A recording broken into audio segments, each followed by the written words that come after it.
Coming up on Take Survivor. How many people can say that they beat Shaq? Shaq was dominant. And then he said, I swear that I'm telling you the facts.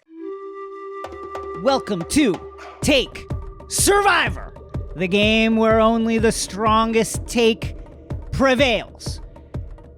3 rounds. Each round, our contestants are asked a question, and the contestants themselves vote to see who is eliminated at the end of each round until only one take survives. Today, joining us on the Take Island, we have one half of Titus and Tate, Tate Frazier. Tate, how are you? Oh, I'm fired up, Jason. This music's got me going. I'm ready for the takes. This is the time. Also joining us, producer of this very podcast, Carlton Gillespie. Carlton, how are you? I'm here and ready to win, Jason. Whoa! Also joining us, also a producer on this podcast, owner of some of the worst takes that have ever been seen by the world, Elijah Cohen. Elijah, good morning to you, sir. Thanks, Jason. I'm hoping to not just survive, but thrive. And finally, of course, one half of the Takeline podcast hosting team, a 2-time WNBA champion, Renee Montgomery. Renee, how you feeling? I'm feeling great, Jason. I need you to start keeping track of how many take survivors I've won. Put it in the notes, Jason, for next time. Woo! Okay, here we go. We have our contestants, and here is our first prompt. Round 1. Who is the best fictional basketball player? Who is the best fictional basketball player? Carlton, let's start with you. Who's the best fictional basketball player? The best fictional basketball player is Jamal Wallace from Finding Forrester. He would have been one of the stars in the NBA right now. Dog. One of the smarter players, prep players in high school sports.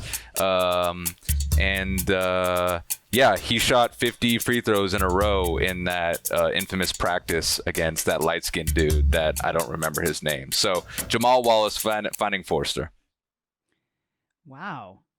Jamal Wallace, Finding Forrester. Next, Renee Montgomery. Who is the best fictional basketball player? I'm going with Aaron Carter. He has a song talking about how he beat Shaq. How many people can say that they beat Shaq? Shaq was dominant. And then he said, I swear that I'm telling you the facts. So now we don't even have to fact check it. He already told us it happened. Shaq was even in the video. So if it was a lie, Shaq would have stopped him. Name someone on your list that can beat Shaq. My guy's done it. Can yours? Wow. Wow. Renee Montgomery coming in extremely hot with Aaron Carter beating Shaq. Elijah Cohen, who do you have as the best fictional basketball player? I'm not going to lie, I misread this question and said it was just going to be a fictional person who could be a basketball player, but wasn't necessarily. So I'm going to have to change my answer last minute to Arnold from Hey Arnold. He had the zen. He had the swag. He had the Rick Barry foul shot. He taught the coach's son how to play in that episode. He was an all-attitude guy, and he's just the most likable of those original 90s Nickelodeon characters. So last minute, Arnold from Hey Arnold. Wow. The titular Arnold. That's Elijah Cohen's answer. And finally, Tate Frazier. Who is the best fictional basketball player? Tate.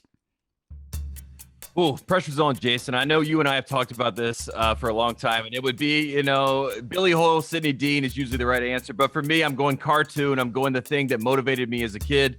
Sky Davis from Doug, based on Michael Jordan. If you had the Air Jets, you know what it really is. And of course, Doug and Sky Davis get together at the end of the episode. Sky Davis says, "I don't even wear the Air Jets." He signs Doug's shoes for him. Doug goes and dunks from the free throw line in his dreams at the end of the day. Sky Davis. Sky Davis. Okay. Wow. Okay, that is first round in. Let's begin our voting. Just to remind you now, our contestants will be voting to see who is eliminated. Voting begins now. We had Carlton Gillespie with Jamal Wallace from Finding Fortune. You're the man now, dog! He helped bring some light into a forgotten author's life. Renee Montgomery with Aaron Carter. Oh my Aaron gosh, so good. Carter! Schooling Shaq in the video. An incredible pick by Renee Montgomery and Elijah Cohn. Called an audible. Had Arnold from Hey Arnold. Rick Barry granny shot. And then Tate Frazier with Sky Davis from Doug. The Air Jets. Of course, Sky Davis patterning his game after Michael Jordan's. Tate Frazier staying incredibly on brand with the Tar Heel connection. Votes starting to come in now.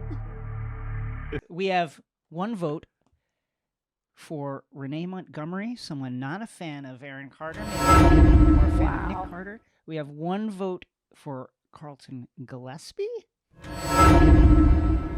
Jamal Wallace, not a lot of fans of the Finding Forrester movie. One more vote for Carlton Gillespie. and our final vote and our first elimination, Carlton Gillespie's Jamal Wallace, not finding a lot of fans out here on Take Survivor Island. Carlton, you are eliminated. Do you have anything to say?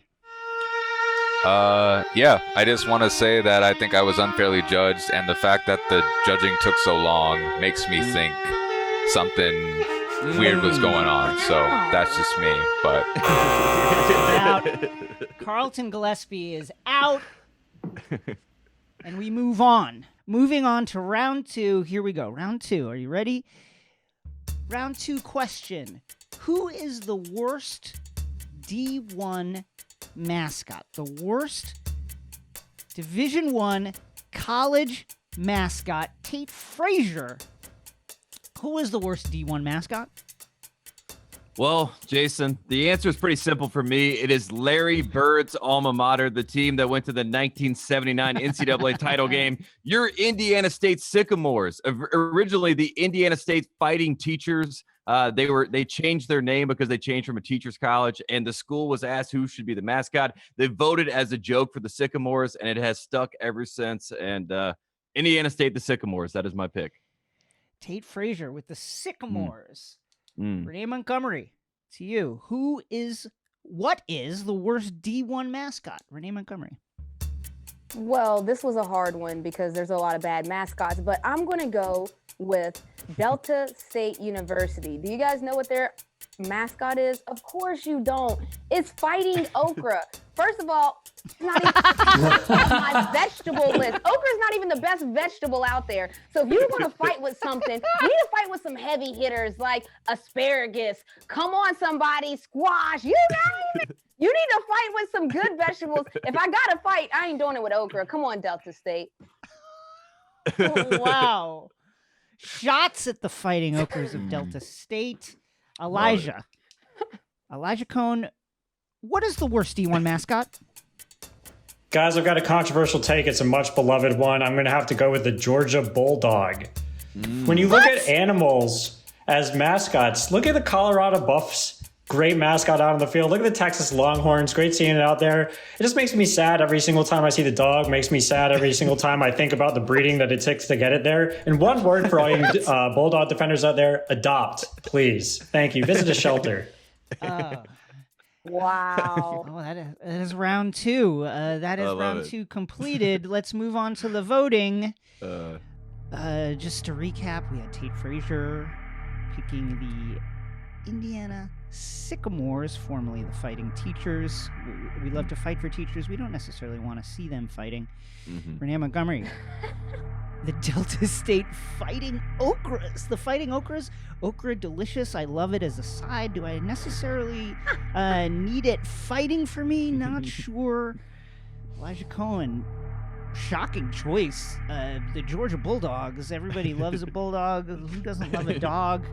The tenacity that is kind of inherent in that metaphor. I didn't hate the reasoning, though, I will say. Is rejecting it on breeding grounds.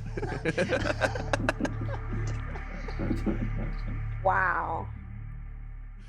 on breeding, rejecting it on the grounds that what it takes to breed them is shocking. And we have the votes coming in. We have 1 vote for Elijah Cohen, the Georgia Bulldogs, rejecting that argument. We have 2 votes for Elijah Cohen for our second person eliminated from Take Survivor, Elijah Cohen. Elijah, what do you have to say? Well, I'm not surprised, but I am disappointed. All I can say is adopt, visit a shelter, and I just want to thank you for the opportunity. It was just great to be here. It's just a pleasure to be playing this late in March, to be dancing. And we move on to the finals. Now, just a reminder, our contestants that have been evicted from the island, Carlton and Elijah, are sticking around. They will be voting in our final. It is Renee Montgomery versus Tate Frazier. And the question is, who is the best defensive basketball player ever in all of basketball? Draymond Green saying last week that it is himself. He is the greatest defensive basketball player ever. But is that true? Who is the best defensive basketball player ever? Renee Montgomery, we go to you first. Okay, so I'm reading this as who has the best defense that's ever been a part of the NBA. If I read that correctly, I'm going to go with the late great Commissioner David Stern. He blocked the Chris Paul trade. I think that was the best defense that has ever happened in the league. The trade has never went through to this day. So imagine never getting scored on. It's never happened with Commissioner David Stern. And so I'm going for him for the best ever. TBE. Wow. What an answer for Renee Montgomery. David Stern. The late David Stern, Tate Frazier. The late great, The late great David Stern, Tate Frazier, who is the best defensive basketball player ever. Ooh, this is a really tough question. You know, the answer is supposed to be Bill Russell, right? That's what they tell you, Jason Concepcion. But I have the Bill Russell of this era, a man I saw win 5 championships, a man who should have won 6 championships if he was in the game at the end of the game. His name is Tim Duncan. He should have been Defensive Player of the Year in 2001, should have been Defensive Player of the Year in 2003, should have been Defensive Player of the Year in 2005, should have been Defensive Player of the Year in 2009, should have been Defensive Player of the Year in 2012, 2014, and 2016. One of the best help defenders the NBA has ever seen, a guy who was the number 1 option, then by the end was the number 5 option. Not many people can do that in basketball. Not many people can accept different roles. Tim Duncan, the greatest defender we'll ever see. Wow, what an answer. And we go to our final round of Wait, don't we voting, go right? ask each other questions or something? Isn't this the part No. We go straight to the voting. And has Tim Duncan ever been scored on? I'm not trying to sway the jury. David Stern has not. Let's go to the voting. Now, for this, I must remind you, you are voting for the winner. You're not voting for who is limited. You are voting for the winner, Renee Montgomery. Saying the late, great Commissioner David Stern is the greatest defender in basketball history. He, of course, nixed the Chris Paul trade as a co-owner of the New Orleans Hornets and later Pelicans. He put in the dress code rules in the wake of the Malice of the Palace, defending the NBA brand. And then Tate Frazier coming with Tim Duncan. Incredible career, managed to transition through being one of the number 1 option, as he stated, and then as injuries and age began to take its toll, he still kept that effectiveness as one of the greatest defenders the league had at that time. And then here we go, votes coming in now. We have 1 vote for Renee Montgomery as the winner. Yes. 1 vote for Tate Frazier as the winner. Come on, guys. Another vote for Renee Montgomery. It's now 2-1. Renee. Oh, wow. The Tate Frazier. Final vote coming in for our winner, Renee Montgomery. Let's go! Oh. With the answer, David Stern. Renee Montgomery. Renee, what do you have to say? Congratulations. What I have to say is creativity is everything. So if you haven't noticed in this pandemic era, It's about what you can create from nothing. I don't know about mascots. I don't even know all the stats that Tate said, but just be creative, kids. Don't let people make you normal outside the box. That's all I have to say. Tate, an incredible showing. You came up short this time. Any last words for the island? I know how Clay Aiken felt when he lost American Idol. You know what I mean? It's okay to be number 2. I'm from North Carolina. I told you I'd shout out North Carolina in some weird way at the end. There you go. Clay Aiken shout out. And but it was a lot of fun, guys. I love being on the show. Please have me back, and I will keep listening and keep giving 5-star reviews. I should point out that with the Tim Duncan pick, Wake Forest, Tate managed to keep it all within Carolina. Tate, thanks for joining us. And that has been Take Survivor for today. Yes, Goodbye.